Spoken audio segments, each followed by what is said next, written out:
हमारी संस्कृति, हमारे संस्कार सदा रहें हमारे साथ। सब्सक्राइब करें तिलक। ये गुप्तचर बनकर हमारी छावनी में हमारे भेद लेने आए हैं। अपनी मायावी क्षमता से वानर सैनिकों के रूप में वानर सैनिकों से हिल मिलकर हमारे निर्बल स्थलों का अन्वेषण कर रहे थे। ये वही कर रहे थे जो गुप्तचरों को करना चाहिए था।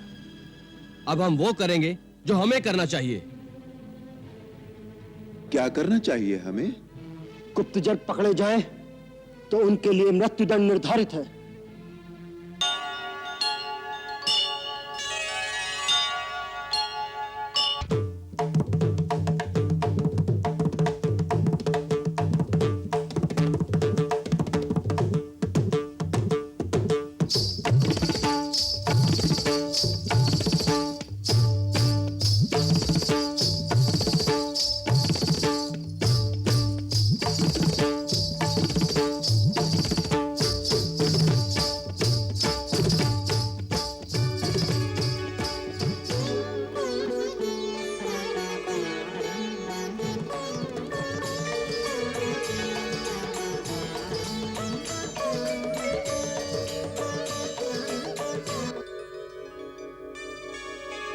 ये क्या?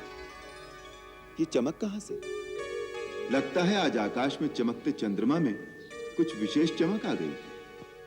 प्रभु, ये तो आपके दर्शन की छवि से चंद्रमा चमक उठा है। परंतु चंद्रमा की चमक के साथ रह रहकर ये बिजली कौंध उठती है, ये कैसे संभव है? बिना बादल बिजली कैसे चमक सकती है, वो भी दक्षिण दिशा से? इसमें अवश्य कोई भेद है। आज्ञा हो तो इस भेद का भेदन मैं करूं कृपा सिंधु। इस मायामयी स्थान के बारे में आपसे अधिक और कौन जान सकता है लंकेश? इस रहस्य पर से आवरण उठाइए विभीषण जी। वास्तव में बात यह है कि ना ये चमक चंद्रमा की है और ना ये कौंध बिजली की है। फिर क्या है ये? त्रिकूट पर्वत के शिखर पर लंकेश्वर रावण का विलास भवन है। उसी के खुले प्रांगण में रावण संगीत नृत्य की सभा जोड़कर आमोद प्रमोद में मगन है। वहीं पर बैठी रानी मंदोदरी के कानों के कर्णफूल हिल हिलकर चंद्रमा की चमक का भ्रम उत्पन्न कर रहे हैं तथा महाराज दशानन का मुकुट सिंहासन पर छाए छत्र में से बिजली की आभा का आभास दे रहा है। आश्चर्य! शत्रु अपने दल बल के साथ विशाल सागर लांघकर लंका की सीमा तक आ पहुंचा है। किसी भी क्षण लंका पर आक्रमण हो सकता है। शीश पर युद्ध के बादल मंडरा रहे हैं और लंकापति निर्भय निश्चिंत होकर आमोद प्रमोद में मग्न है। परम आश्चर्य! वीरवर लक्ष्मण, ये जो वो कर रहा है वो रावण की रणनीति की एक चतुर चाल है। इसमें रणनीति की क्या चाल हो सकती है? इससे तो यही सिद्ध होता है कि उसे हमारे आने की सूचना तक नहीं। पूरी सूचना है। हमारा एक पग आगे बढ़ता है, उसे उसी समय सूचना मिल जाती है। अतः आपके लंका पहुंचने पर वो चिंता रहित होने का प्रदर्शन कर रहा है, जिससे शत्रु के हृदय पर उसकी धाक जम जाए और उधर लंका की प्रजा में युद्ध का आतंक न फैले। इसलिए अपने आचरण से ऐसा प्रदर्शन कर रहा है जैसे नर वानर जैसे बैरियों का उसके लिए कोई महत्व नहीं। उसकी चर्या में ऐसी चढ़ाई से कोई अंतर नहीं आता। इस प्रदर्शन का यही अर्थ है। फिर भी हमें चेतावनी तो उसे दे ही देनी चाहिए। शूरवीरों का नियम है कि शत्रु को सावधान करके ही उस पर घात करें। लक्ष्मण जी, मेरा धनुष बाण लाना। जो आज्ञा भैया।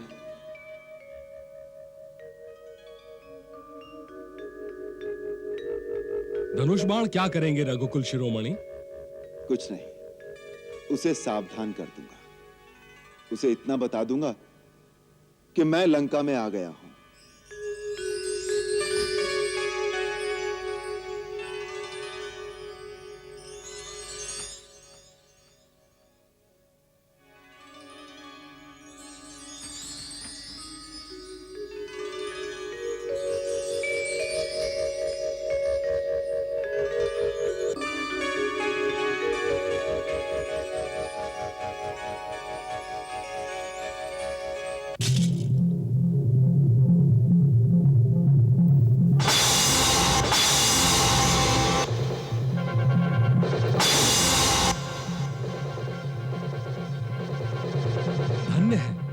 प्रभु आप।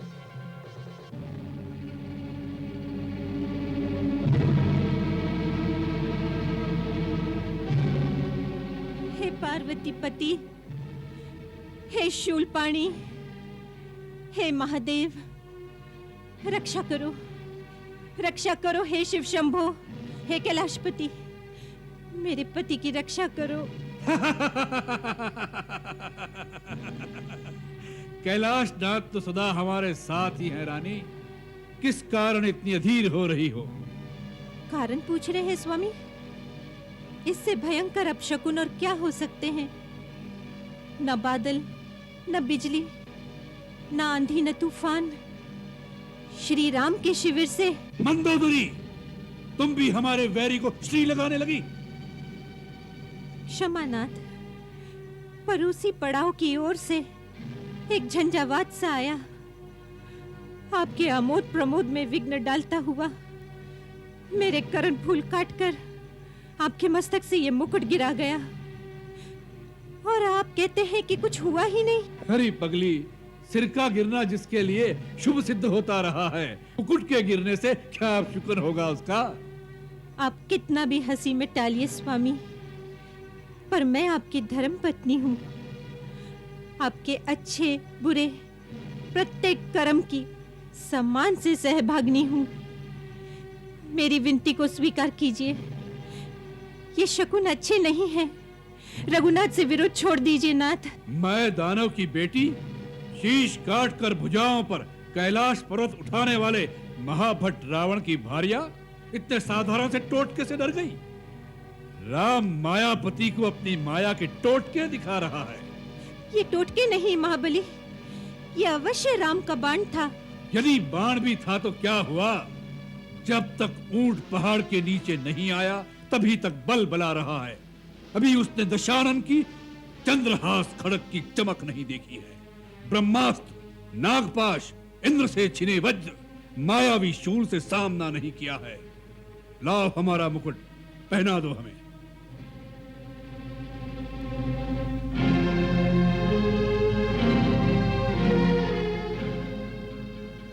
हे महादेव, अनंत काल तक लंकेश्वर के मस्तक पर यह मुकुट दमकता रहे।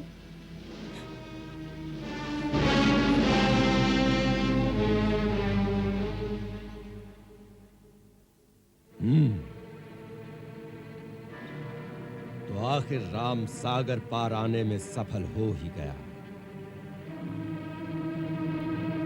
दंडक वन से बढ़ते बढ़ते वो लंका के सिर पर आकर बैठ गया, और हम अभी तक उन वानरों को तुच्छ समझकर उनकी उछल कूद का तमाशा ही देख रहे हैं। आज ही रणभेरी गुंजाने के लिए आदेश दीजिए। मुझे आज्ञा दीजिए महाराज कि मैं आज रात के अंधेरे में ही उनके शिविर पर धावा बोल दूं। अभी तो वो कनाते ही खड़ी कर रहे होंगे। बिजली की भांति उन पर टूट पड़ूंगा तो चेतना आने से पहले ही सब के सब ढेर हो जाएंगे। युवराज, आपकी राय ठीक है, ऐसा ही करना चाहिए, परंतु आक्रमण आज नहीं, कल रात को करना चाहिए। कल क्यों? वो इसलिए कि आज रात को मैं उनके शिविर में जाकर उनकी व्यूह रचना को देख आता हूं। हो सकता है उन्होंने भी यही विचार कर ऐसी ही व्यूह रचना की हो कि हम उन पर आक्रमण करने जाएं और वो हमें चारों ओर से घेर ले। ये मत भूलिए कि अब उनके साथ विभीषण है। उसे हमारी युद्ध पद्धति का ज्ञान है। उसने अवश्य उन्हें सावधान कर दिया होगा। हम तुमसे सहमत हैं। विशेष रूप से हम ये जानना चाहते हैं कि उनमें हनुमान के समान बलशाली नायक कौन कौन हैं? कितने प्रमुख सेनानियों को माया शक्ति से लड़ने की विद्या आती है? क्योंकि मायावी शक्ति हम असुरों का सबसे बड़ा बल है। क्या वहां भी कुछ भालू वानर सैनिक ऐसे और हैं जो रूप बदलने और उड़कर आने में समर्थ हैं? सावधान, विभीषण की दृष्टि से दूर रहना। असुर की माया को पहचान लेता है, पकड़े जाओगे। अब जाने की आज्ञा दे महाराज। आज्ञा है, शीघ्र लौट कर आओ। लंकेश की जय हो।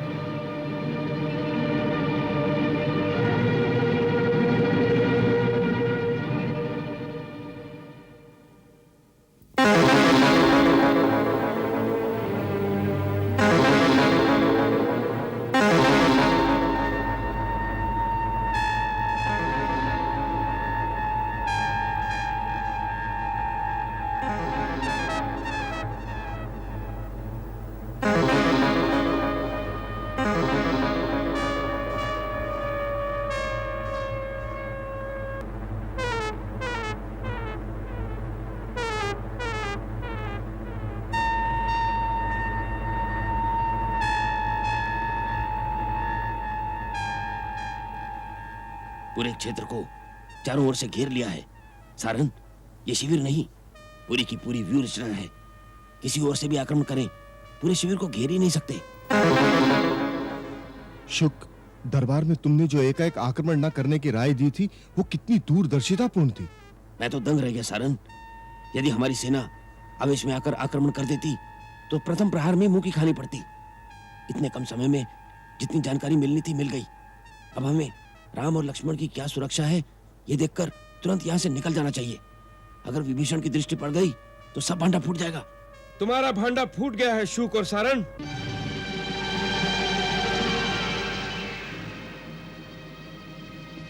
माया से वानर सैनिकों का रूप धारण करके भी तुम विभीषण की दृष्टि से बच नहीं सके।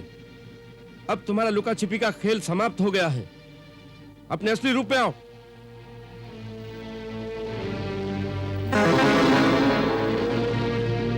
पकड़ लो इन दोनों को।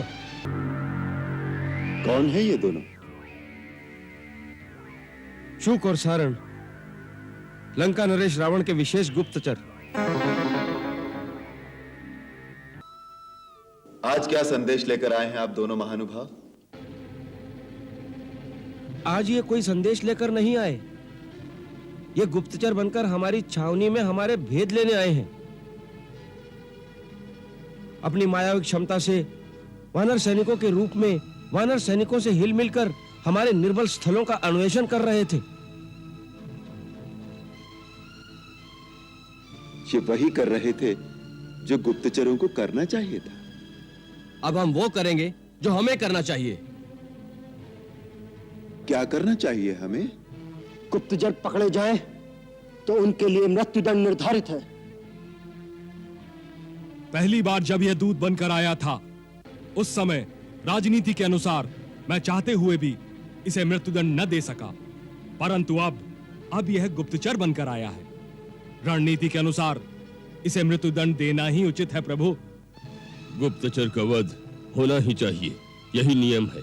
युद्ध नीति है, राजनीति है। गुप्तचर को छोड़ देना रण में पराजय का कारण बन सकता है भैया। लक्ष्मण, जय और पराजय यदि गुप्तचरों के जीने मरने पर निर्भर हो तो शूरवीरता और रण कौशल व्यर्थ है। इन दोनों लंकावासियों को बंधन मुक्त कर दो।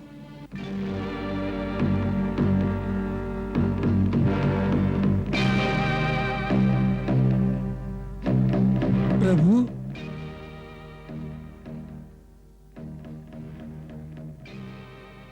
क्या आप सब हमसे सहमत नहीं हैं? नहीं नहीं आर्य श्रेष्ठ, ये बात नहीं। इन्हें मुक्त कर दो।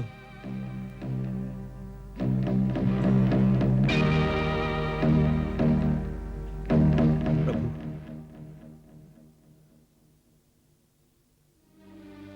क्षमा दया निधान क्षमा। हम तो दंड के भागी हैं।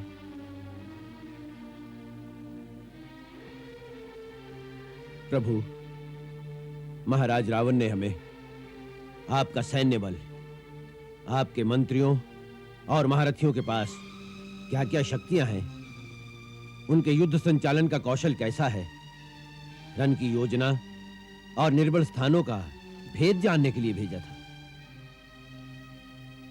अपने राजा की आज्ञा का पालन कर तुमने अपने कर्तव्य का पालन किया है। ये सब छलबल रणनीति के अंग हैं। यदि तुमने सारे भेद प्राप्त कर लिए हो तो लंका में जाकर प्रसन्नता पूर्वक अपने राजा को हमारे बलाबल से पूरी तरह परिचित करा दो। यदि अब भी कुछ देखना शेष रह गया हो तो निर्भय होकर तुम उसका भी अवलोकन कर सकते हो। महाराज विभीषण तुम्हें पूर्ण रूप से सब कुछ दिखा देंगे। महाराज विभीषण, इनकी सारी इच्छाएं पूरी कर दे। प्रभु, आप जैसा उदार शत्रु मैंने आज तक देखा ही नहीं। इसलिए कि मैं किसी प्राणी का शत्रु ही नहीं। आपके दर्शन करके, आपकी उदारता देखकर हमारी समस्त इच्छाएं पूर्ण हो गई। शत्रु पर इतनी दया करने वाला पूजा के योग्य हो सकता है, शत्रुता के योग्य नहीं। ये ज्ञान दशानन को दे सको तो लंका का कल्याण हो जाए।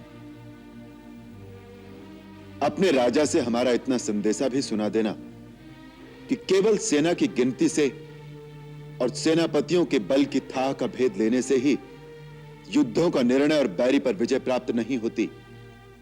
धर्म, नीति और सत्य ही यथार्थ शक्ति होती है। जीत सदा सत्य की होती है, अन्यथा हर एक शक्तिशाली आतताई अमर हो जाता। जो आज्ञा दया निधान।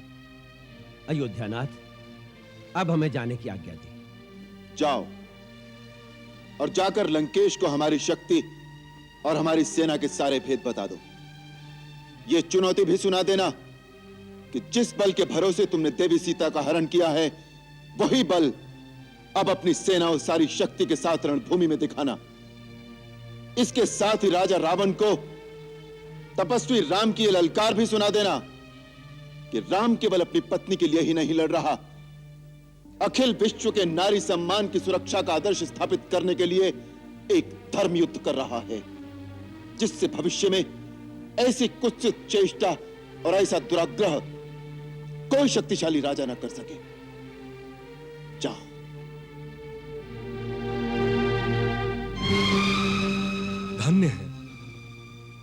धन्य है प्रभु, करुणा निधान। शत्रु पर भी दया और करुणा दिखाकर आपने एक नया आदर्श स्थापित कर दिया। आपकी महिमा अपरंपार है प्रभु। लाज नहीं आती कायरों के समान ये कहते हुए विभीषण वध करना चाहता था, पर कृपा सिंधु रघुनाथ ने हमें बचा लिया। बड़े चतुर गुप्तचर बनकर उनका भेद लेने गए थे, अपनी निर्बलता दिखाकर लौट आए। इससे अच्छा होता अपनी जान पर खेल जाते वहीं। कायर कहीं के। हमें कायर न समझे महाराज। शत्रु के गुप्तचर को आज तक किसी ने जीवित वापस नहीं जाने दिया। ये तो उन कृपा सिंधु, क्षमा मूर्ति श्री राम की उदारता थी। श्रीमत कहो उसे। शुक, तुम जानते हो शत्रुओं की प्रशंसा सुनने की आदत नहीं हमें। जिस प्रकार तुम बैरियों का गुणगान कर रहे हो, उससे तुम्हारी विश्वसनीयता पर संदेह हो रहा है हमें। कहीं तुम भी विभीषण के समान राजद्रोही तो बन जाना नहीं चाहते? क्षमा महाबली, क्षमा दिग्विजयी। हम पर ऐसा लांछन ना लगाएं, हमारी राजभक्ति पर संदेह ना करें। हमारे लिए लंका की इस माटी के सामने स्वर्ग का राज भी कुछ नहीं। आपके एक आदेश पर हम अभी अपना सर कटवाने को तैयार हैं। महाराज, जो कुछ देखा, जो कुछ सुना, उसे बताना हमारा धर्म है।